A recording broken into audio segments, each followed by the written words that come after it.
సర్వేకి స్వాగతం. సో, ఇప్పుడు విశ్వంలో ఒక ఆవిర్భావం, దాని యొక్క నిర్మాణం గురించి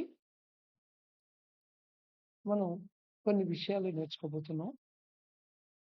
యాక్చువల్‌గా దీని గురించి చాలా ఫిలాసఫర్సు, చాలా రిలీజియస్ బుక్సు చెప్పటం అయింది. వారి వారి పద్ధతుల ద్వారా చెప్పటం అయింది. అవి ఏవి తప్పు అని చెప్పలేము. 100% కరెక్టు అని చెప్పలేము. ఎందుకంటే పదార్థం కాని దాని గురించి పదార్థ రూపంలో ఎక్స్‌ప్లెయిన్ చేస్తే గాని, వివరిస్తే గాని ఎదుర్కొన్న వాళ్ళకి అర్థం కాదు. ఎందుకంటే మనకున్నది పదార్థ జ్ఞానం. ఎగ్జిస్టెన్స్‌లో మనం చుట్టుపక్కల ఉండే ఏదైతే మ్యాటర్ ఉందో, ఆ మ్యాటర్ గురించే మనం విజ్ఞానం సంపాదించుకున్నాం. ఆ మ్యాటర్ గురించే రకరకాల పేర్లు, భాష ఇవన్నీ భాషాపరంగా దాన్ని వ్యక్తం చేయటం నేర్చుకున్నాం. అంతేగాని పదార్థం కాని దాని గురించి మనం వ్యక్తం ఎక్కువ చేయలేం. అందుకని కొన్ని కొన్ని విషయాల్ని పదార్థం కాదు అనే వాటిని కరెక్ట్‌గా డిఫైన్ కూడా చేయలేం. ఉదాహరణకి ప్రేమ. ఇది పదార్థం కాదు. అభిమానం. దీన్ని వ్యక్తం చేయలేము నిజానికి. భక్తి వ్యక్తం చేయలేం. పదార్థం కాని విషయాల్ని వ్యక్తం చేయలేం. ఈవెన్ నీడని కూడా కరెక్ట్‌గా ఎక్స్‌ప్లెయిన్ చేయలేం. నీడ పదార్థం కాదు. కానీ కంటికి కనబడుతుంది.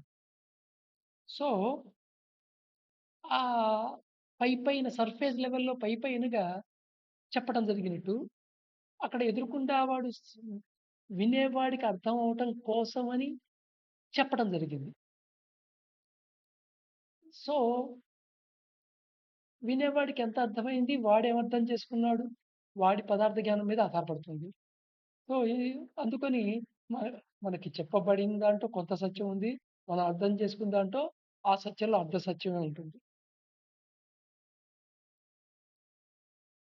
దేర్‌ఫోరు దీంట్లో ఏది ముందు, ఏది వెనక అంటే క్రియేషన్ నుండి ఎగ్జిస్టెన్స్ వచ్చిందా? ఎగ్జిస్టెన్స్ నుండి క్రియేషన్ తయారయిందా?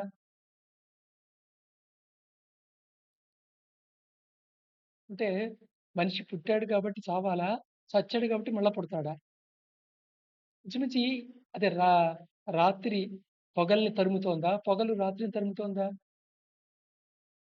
సో, యాక్చువల్లీ ఈ వృత్తాకారంగా ఉన్న మార్పులున్నాయి కదా! ప్యాటర్న్‌గా రిపీట్ అవుతున్న మార్పులు. సో, వీటిలో ఇది మొదలు అని చెప్పలేం.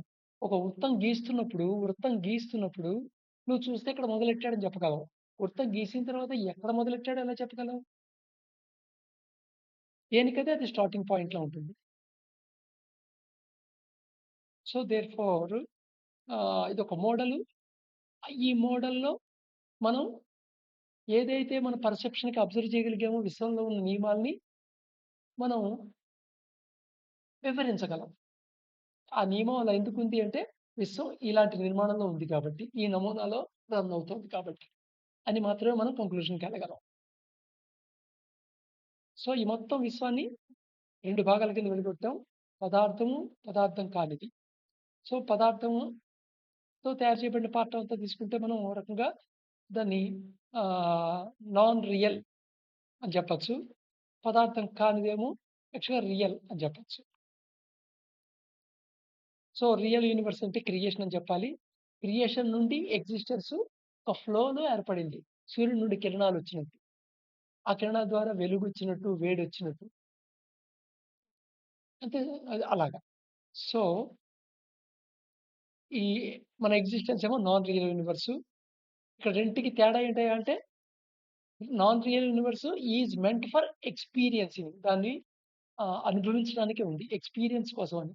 దాని అనుభవం పొందటానికి. సో, దేర్‌ఫోర్ అనుభవం పొందడానికి కొన్ని మినిమమ్ రిక్వైర్మెంట్ ఉందన్నమాట.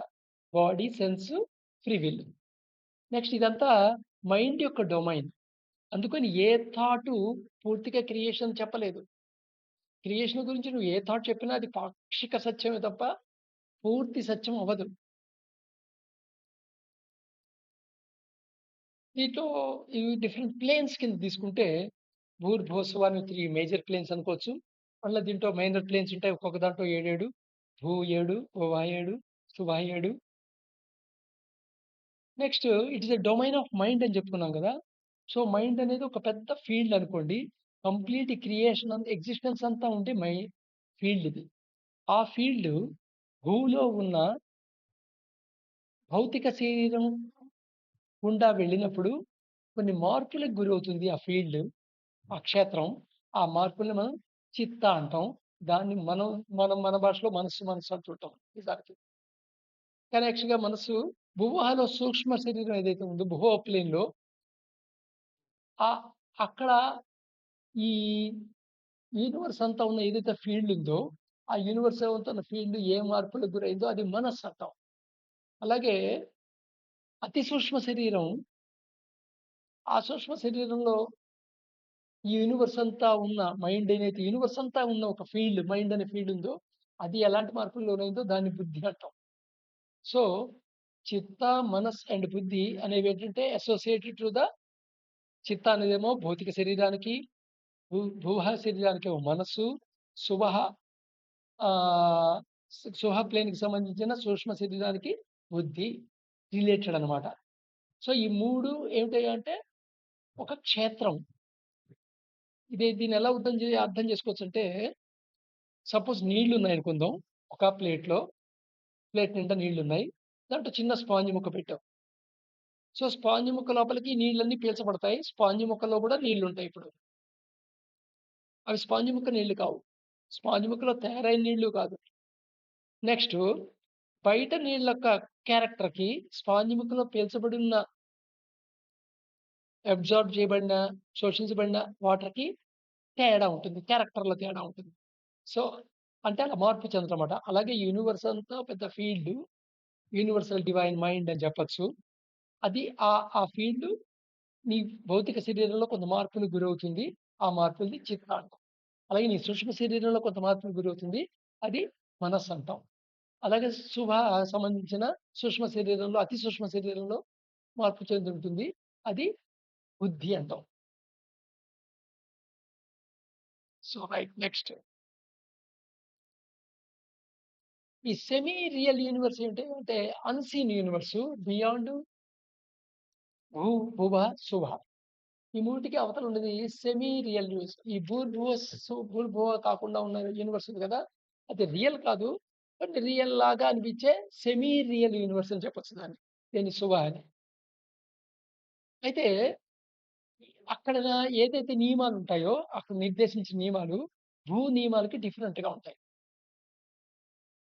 అందుకని భూ నియమాలతో పోల్చుకుంటే అది మెరకిల్ లాగా అనిపిస్తుంటుంది. ఉదాహరణకి భూమి మీద మనిషి అమాంతంగా గాల్లో డింగ్ డింగ్ డింగ్ అని తేలుకుంటూ వెళ్ళిపోతుంది. బట్ సుహ ప్లేన్‌లో ఉండే అతి సూక్ష్మ శరీరము గాల్లోలో ప్రయాణం చేయగలదు. సో, ఇక్కడ దాంతో పోల్చుకుంటే ఎలా ఉంటుంది? అది ఒక మెరకిల్ అద్భుతంలాగా అనిపిస్తుంటుంది. దీని గురించి ఇది ఏదో సినిమాలో చూపించే నారదుడు మేఘాల్లో వెళ్తుంది దాన్ని సమర్థిస్తూ చెప్తున్నాడు.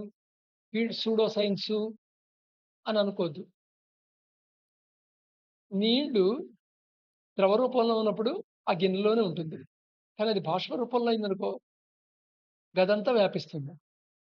ఇది మెరకిల్ కాదా? సేమ్ అలాగే భౌతిక శరీరం, సూక్ష్మ శరీరం, అతి సూక్ష్మ శరీరం. సో, అందుకని అక్కడ ఏ లాస్ అయితో అవి లాస్ డిఫరెంట్‌గా ఉంటాయి. బియాండ్ దెమ్ సువహ నియర్ రియల్ యూనివర్స్ అంటాం. ఈ సువహకు కూడా అవతలెళ్తే అంటే రింగ్ పాస్ నాట్ దాటిన తర్వాత మహా రీజియన్ దాటిన తర్వాత అంటే మొదటి భాగాన్ని మనం నియర్ రియల్ యూనివర్స్ అంటాం. సువహ. సో, నీకు భూ అనేదనేమో యాక్చువల్‌గా నాన్ రియల్ యూనివర్సు. క్రియేషన్ అంతా నాన్ రియలే నిజానికి. కానీ కొంత రియల్ యొక్క లక్షణాలు కనబడుతుంటాయి భూభాగకొచ్చేప్పటికి. ఇంకొంచెం నియర్ రియల్ యూనివర్స్ లాగా అనిపిస్తుంది సువహ. అలా అన్నమాట. సో, ఈ లక్షణాలు మారుతుంటాయి. అందుకని మీరు చూడండి కలలో మీ ప్రవర్తన, మామూలుగా మీ ప్రవర్తనకి చాలా తేడా ఉంటుంది. కలలో నువ్వు పక్షిలాగా ఎగిరేయగలవు గాలిలో. నీ కలలో నువ్వు ఎగురుతావు గదా! అలాగే కలలో నువ్వు మునుగుతావు. అయినా సరే నీకేం కాదు. నీకు కల్లో నీళ్ళలాంటి పదార్థంలో మునిగినప్పుడు అక్కడ గాలి అవసరం లేదు. ఆ సూక్ష్మ శరీరానికి గాలి అవసరం లేదు.